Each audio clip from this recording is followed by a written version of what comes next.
Hello, everybody. Rainy day today, miserable, wet, sullen day. Karen decided to visit me, and while we didn't go to the site, my grandmother went to the site and complained that the road was too narrow, but we're working on that, and that's okay.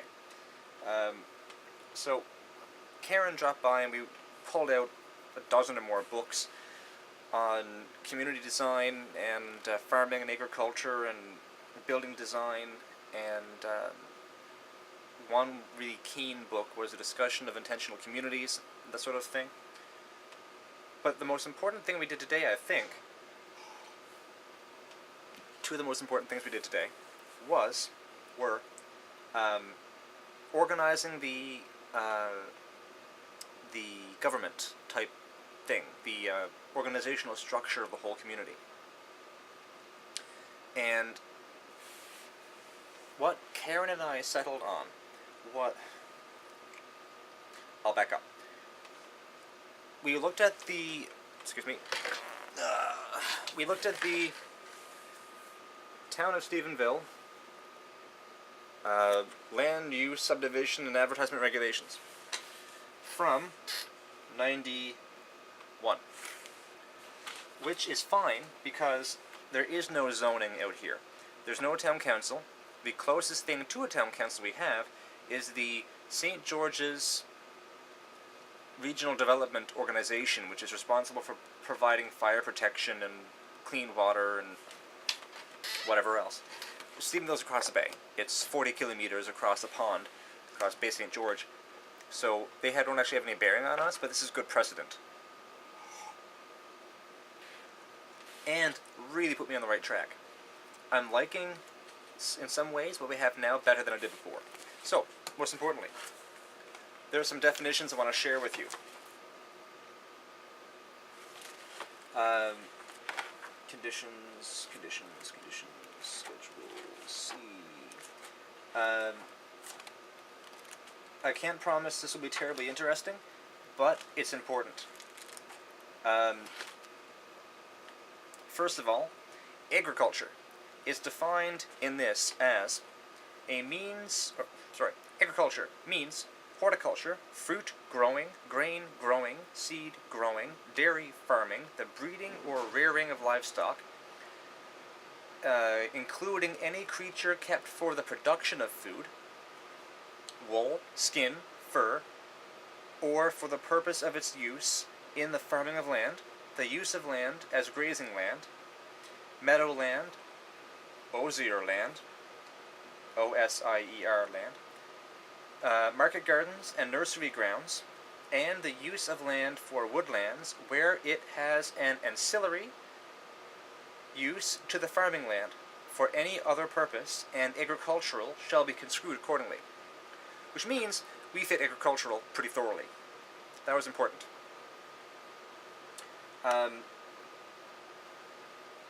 Another definition for later is an animal unit. Animal unit means any of the following animals or groups of animals. 1 bull is 1 animal unit. 1,000 boiler chickens or roasters, 1.8 kilograms to 2.3 kilograms. Each of those 1,000 makes 1 animal unit. 1 cow, including calf, 100 female mink, including associated males and kits, 100 rabbits, including associated males and kits, female rabbits, 4 goats. Every 453.6 kilograms of hog, is 1 unit. 1 horse, 125 laying hens, 4 sheep, including lambs, 1 sow, it's the same thing, 453 kilograms is 1 unit, and 2,268 kilograms of turkeys, ducks, and geese is 1 unit. So if you have 4 sheep, 4 goats, and 1 cow, that's 3 units. If you had 2 horses and 1 cow, that's 3 units. That's important.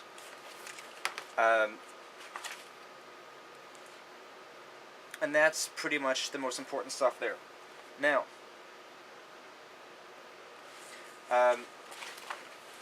If we have agricultural land, which is how the area will be zoned, it won't actually be zoned this way, but we're going to use this as a guide, because if for whatever reason a government agency gets crotchety and wants us to prove our purpose, because there's such a large scale project, 44 acres, 17.8 hectares if I'm not mistaken, I want to go by the book, so they can't complain too much, or at least try to go by the book.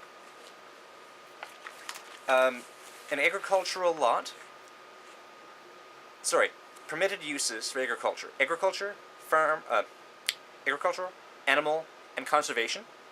Discretionary uses, which means if they help and are part of agriculture, not independent. Veterinary, outdoor market, general industry, single dwelling, mobile home, and antenna, like a radio antenna. What's important here? The minimum area shall be 50,000 cubic meters. And our area is square meters. 44 acres is 180,000 cubic meters, so we're okay. Buffer separation from water bodies, we don't have any water bodies, that's okay. Discretionary use classes listed in this table may be permitted at the discretion of the authority, if they will not inhibit or prejudice the existence of the farm. That's okay, too. General industry shall be restricted to the development required for maintenance and repair of equipment, processing, storage, or animal shelter related to a permitted use or the development of such other rural resource-based industry. Which means the general industry we have, pottery, textiles, leatherworking, that sort of stuff, has to be part of the farm or has to help facilitate the farm working. Single dwelling homes, minimum floor area of 70 square meters, which is in square feet, square meters, square feet, 70, 753 square feet, smallest house you can have. And any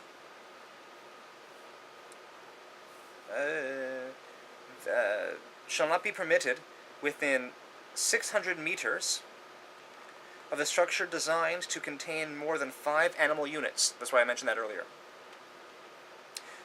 So 600 meters is quite a distance. That's about a third of the entire length of the property. So as long as each barn, we call it a barn, chicken coop, whatever, has less than 5 animal units, we can get under this particular code. And as long as the houses are larger than 753 square feet, we can get around that code. So, standards and conditions of development shall otherwise conform with the prescribed for the residential rural zone, which is on page 15. Okay, this, in as brief as I can, residential rural is a single dwelling or a recreational open space with a minimum lot area of 5,000 meters squared. So 5,000 is 53,000 square feet. Roughly 140 feet by 380 feet. Is each lot, each house, each cottage will have an area 140 by 380 minimum. A minimum floor area of 80 square meters, which is 861. So I'm not sure which one to follow. I'll follow the bigger one so that I don't get caught. Minimum frontage of 30 meters, which means, where am I? Length, meter, foot, 30.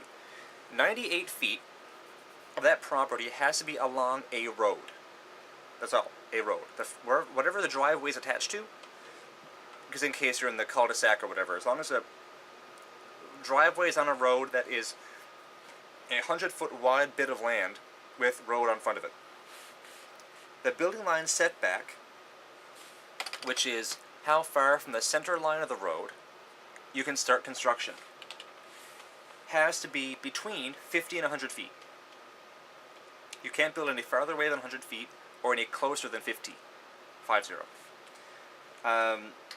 You can't build within 10 meters, 30 feet of one fence, or 15 feet of another fence. That's okay, we're going to build in the middle. You can't build any closer, your house can't be built any closer than 100 feet to the backyard, to your back fence. And you can cover no more than 4% of the entire area. So, what do we say, is 53,000? 53,000 times 0.04. Times 0.04. Your house can be no larger than 2,100 square feet in footprint. You can have like 4 stories or 1 story. It's still the same footprint. And you can't build any higher than 8 meters. 26 feet. That's the crest of your roof. Can be no higher than that unless you want to go through more red tape. So those are the boring numbers for this. So because of that, I had to reassess the design for the community. Now we have... actually, for now, I will cut scene and try a voiceover of the map, and I'll do a little description of what's going on, and you'll get a better idea as I'm showing you with the mouse and my voice. So let's hope this works. Okay. This is the project. I had rotated the actual scene. This should look familiar. So that the actual lines for the community are directly up and down, due north and south, I suppose. But it is still the original angle. I believe it's off by 36 degrees. Either way, this is easier for the program and easier for our minds to absorb. So we know that this area from here to here, from here to here, is 330 feet. This distance is 50 feet, and the distance between these two lines is 6 feet. These are the survey lines that will be cut up the entire length in a straight line, so that the whole property, you can look down the entire length, we'll block that off later, and put a fence along. The current projection is that along this whole line, roughly where this line is right here, so along there, is our boundary, because we actually can't build within 33 feet of the road. That still technically belongs to the government. So, we'll build a line of pyramid cedars. Very regal plant, I rather like them. We'll plant them 3 feet apart to make a privacy fence, and that'll be our opening. Now, at current projections, this area, which is 400 feet, there we go, and this area is 140. So, this is lot 0, this is lot 0A, I guess. This whole front area, 400 by 330, will be isolated, left completely alone, with the exception of the road being cut away. All the brush will be cleared. You should have seen that in the previous video. And up to about halfway, or nearly halfway, I don't really care too much where that point is, we will have all the brush cut off the trees, and all the small trees cut away. We'll have a beautiful, large forest, only big trees, with moss on the floor. A great covered, enclosed place to get out of the sun on a hot day and have a picnic underneath a tree or whatever, play with the chipmunks and the squirrels. And that will be roughly this area. I'm not too concerned where it stops up here. Otherwise, this area, we're going to clear away completely every tree except for the very big ones, and that will be Cayley Park. That'll be the picnic area, the public meeting area. That's where the farmer's market will go, and that sort of thing. So, as we go up, lot 1 and 2, we will find a road, which I haven't drawn in here yet, but that's neither here nor there. So we're talking something about 5 feet wide. On either side, here and here, will be the road, so I'll make that green. Construction line green. So this is a road where this building will have a house constructed here, and this constructed here. I might put that road on this side. I haven't decided yet. It's rather a small detail, but the fact remains there have to be roads between the properties, because this will be the front or the back to the property. This will be the opposite side, the frontage and the rearage, what have you. 400 feet long, 140 feet wide. And the property will have different easements, like I mentioned. And, for example, we can't build within 50 feet of the front. 50 feet, rather, not inches. 50 feet of the front, and 100 feet from the back. We can't build within 30 feet of the road side. 30 and 30. We can't build within 15 feet of the opposite side. So we will trim this off. There. Okay. There. Now that I've got this area cordoned off, it is, as you can see, 95 feet wide, and it is 250 feet across. That area is where we can build a property. However, we can also only build something about 700 feet in size. So we'll figure out what 700 feet square root, 26 by 26.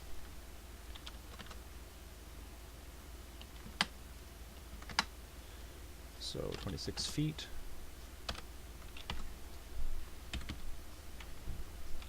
Line. 26 feet by 26 feet. Close. This is the smallest area that we can build, and as we remember, we had 2100 as the largest we could build. Square root 46. So 46 feet by 46 feet by 46 feet. Close. And we could build this, doesn't really matter where, say there. So, as long as this is the largest we can build, that is the smallest we can build. This is 4% of the full area, if you recall, and this is the smallest that we're allowed. So, the driveway could be there. We'll go with that size. If the road is on this edge, then we could have the driveway would have to go in the 50 feet in there to the main house. The rest of the area we can build whatever we like. The exterior buildings, the barns, the sheds, whatever can be in the entire extra space. And this area is about 1¼ acres in size. Nearly a hectare. So, that's this. And we can have, as you can see, 26 of such lots. And I say 26 because these don't count. We could have 26 lots, each with a family of, I'd say, 4 or 5 people, an average of 4. And you can see that we just missed that pond. What a shame. And if my angles are right, they should be pretty close. We're only 80 feet off the edge of that pond.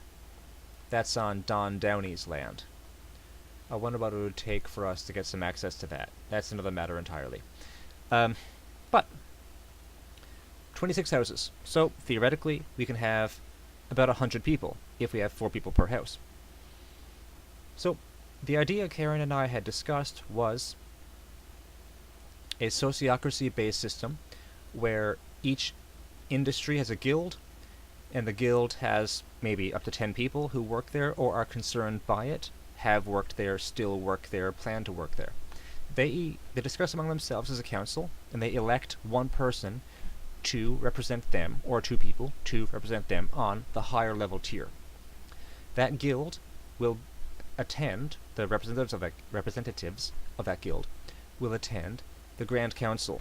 Myself will be there, Karen will be there, Jessica Miley from Georgia will likely be there. She's been involved in the project for years. And along with the guild representatives.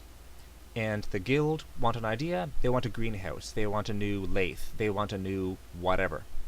They make a proposal amongst themselves following the rules that we all set down together, and they present that to the council. The council will have a limited budget, of course, limited manpower, limited resources. We discuss amongst ourselves and pick which proposal goes through. We will give that to the representative, who brings it back to the guild and discuss it further. That type of thing. But that is the meat of what we discussed today, along with some dietary stuff, getting some little quibbles out of the way, making a shopping list for the remainder of the community for the next year or so. But this is it. This is a main body. Each person who moves in will get access to a lot 400 by 140 along the main road, but they'll probably only have probably 10 feet all the way around, and everything inside could be completely stripped, cleared away with a natural tree belt. So let's say that particular belt were about 20 feet in size. Then this area, all this here, would be left alone, isolated, not cut down for privacy screen. And that would be the preference, so that you wouldn't be able to see the traffic and traffic couldn't see you. And if you wanted visitors, they'd have to come in and knock on your door or walk through a trail, whatever. But basically, so we aren't on all display, which is what I would prefer as a community rule. The chief concern that Karen had in closing was we haven't walked the property yet. So I will turn off the unnecessary layer. Turn you. And you can see, get rid of that the territory is quite diverse. You can see that the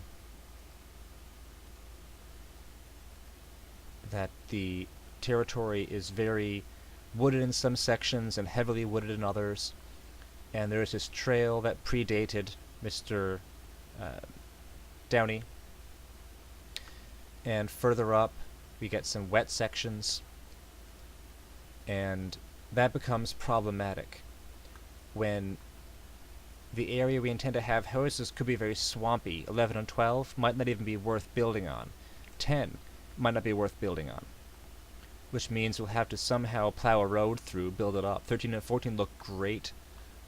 And then the back section, right? 18, 20, 22, 21 are full of trails, probably for rabbit snares and things. And that's really difficult to work with. So that depends on what we have. We might end up leaving this to wet type agriculture. We might lose 2 houses, but we might have less pressure for the individual lots to have their own livestock and things. So the main road will waver back and forth along this line so that you don't see the full 5,754 feet, and have some privacy, and it'll make the community feel smaller and that sort of thing. But suffice to say that the public area will be this particular forest that will have all the small brush cleared away so you can play and not risk having your eyes gouged out with a branch. And the upper section, so forest down here and all cleared away park area with gardens and little fish ponds and rock paths and water fountains and waterfalls.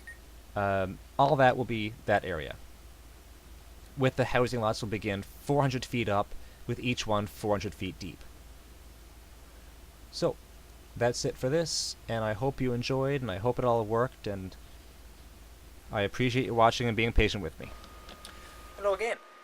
That worked out pretty well. I was rather pleased with how that worked, considering I'm only using a pretty cheap gooseneck microphone thing. My blue snowball microphone. Snowball? Yeah. That I had used for my audio recordings for my grandmother is still in Corner Brook. Frederick is still using it. Still in his possession. So, that worked out well. That idea, the new lot layout that we figured out today, is lot example number 2. The previous one had the lots being horizontal long ways. This one is they're all vertical long ways. This, I'm not as happy with this one as I was for the first, because I like the idea of them all being more densely stacked. But at least this way, if we clear 400 feet of road, we can make the road cut off, and that's the end of the property. We can clear 800 feet, cut off the road on top and bottom, and then we have 4 more full blocks. So that actually works out well. We can clear the survey lines on either side up to the lot that we're developing, so we know how far not to cut, how far to develop. So, primo, perfect. I'm going to upload this now and see how it looks. Thanks again for watching. Even though it's a rainy day, we're still hard at work with the Tirtongero Eco Village Founders Committee, whatever. A lot of good work done today. So thank you so much to Karen, and I'm looking forward to questions, comments, concerns, all that good stuff. And I'm really excited. This is really great progress, and we shall see how it goes from here. Cheerio, and have a great day.